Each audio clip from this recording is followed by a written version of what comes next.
Hi, Boo Boo Bear.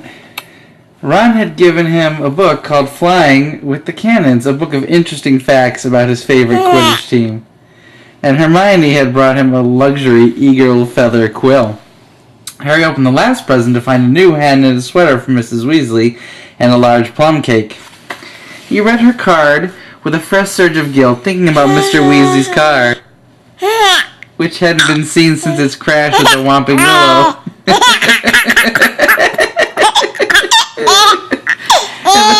and the bout of rule-breaking he and Ron were planning next.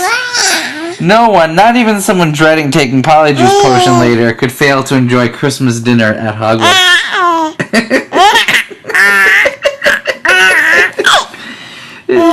The Great Hall looked magnificent. Not only were there a dozen frost-covered Christmas trees and thick streamers of holly and mistletoe crisscrossing the ceiling, but enchanted snow was falling, warm and dry, from the ceiling. Dumbledore led them in a few of his favorite carols.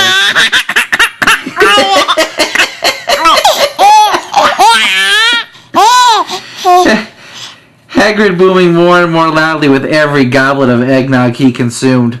Percy, who hadn't noticed that Fred had bewitched his prefect badge so that it now read, Pinhead, kept asking them all what they were sniggering at. Harry didn't even care that Draco Malfoy was making loud, snide remarks about his new sweater from the Slytherin table. With a bit of luck, Malfoy would be getting his comeuppance in a few hours' time. Harry and Ron had barely finished their third helpings of Christmas pudding when Hermione ushered them out of the hall to finalize their plans for the evening.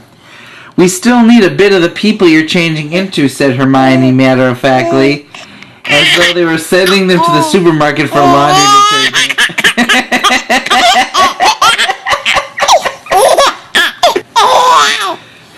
And obviously it'll be best if you can get something of Crabbe and Goyle's. They're Malfoy's best friends. He'll tell them anything.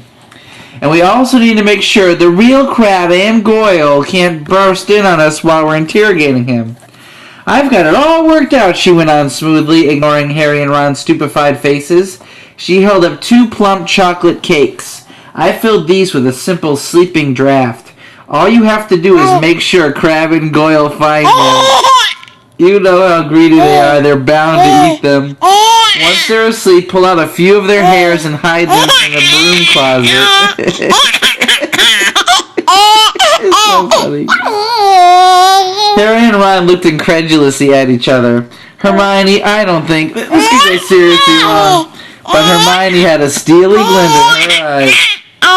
Not unlike the one Professor McGonagall sometimes had.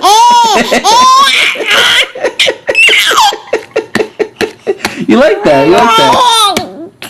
This potion will be useless without Crabbe and Goyle's hair, she said sternly. You do want to investigate Malfoy, don't you? Oh, all right, said Harry. But what about you? Whose hair are you ripping out? I've already got mine, said Hermione brightly, pulling a tiny bottle out of her pocket and showing them the single hair inside it. Remember Millicent Bulstrode wrestling with me at the dueling club? She left this on my robes when she was trying to strangle me. And she's gone home for Christmas, so I'll just have to tell the Slytherins I've decided to come back.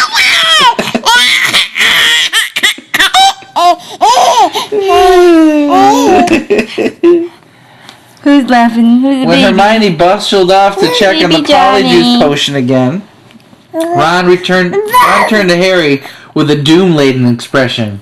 Have you ever heard of a plan where so many things could go wrong?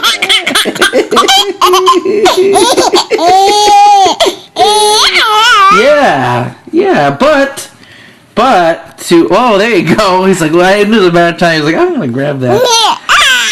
But to Harry and Ron's utter amazement, stage 1 of the operation went just as smoothly as Hermione had said. They lurked in the deserted entrance hall after Christmas tea, waiting for Crabbe and Goyle, who had remained alone at the Slytherin table, shoveling down 4th helpings of trifle. Harry had perched the chocolate cakes on the end of the banister. When they spotted Crabbe and Goyle coming out of the Great Hall, Harry and Ron hid quickly behind a suit of armor next to the front door. "How thick can you get?" Ron whispered ecstatically as Crabbe gleefully pointed out the cakes to Goyle and grabbed them.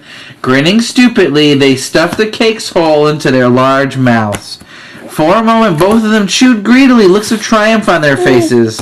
Then, without the smallest change of expression, they both keeled backward onto the floor.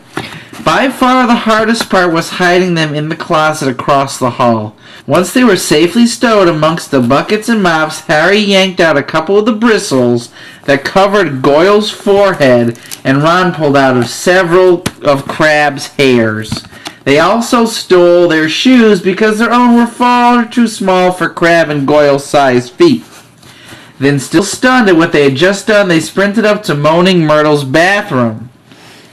They could hardly see for the thick black smoke issuing from the hall in which Hermione was stirring the cauldron. Pulling their robes up over their faces,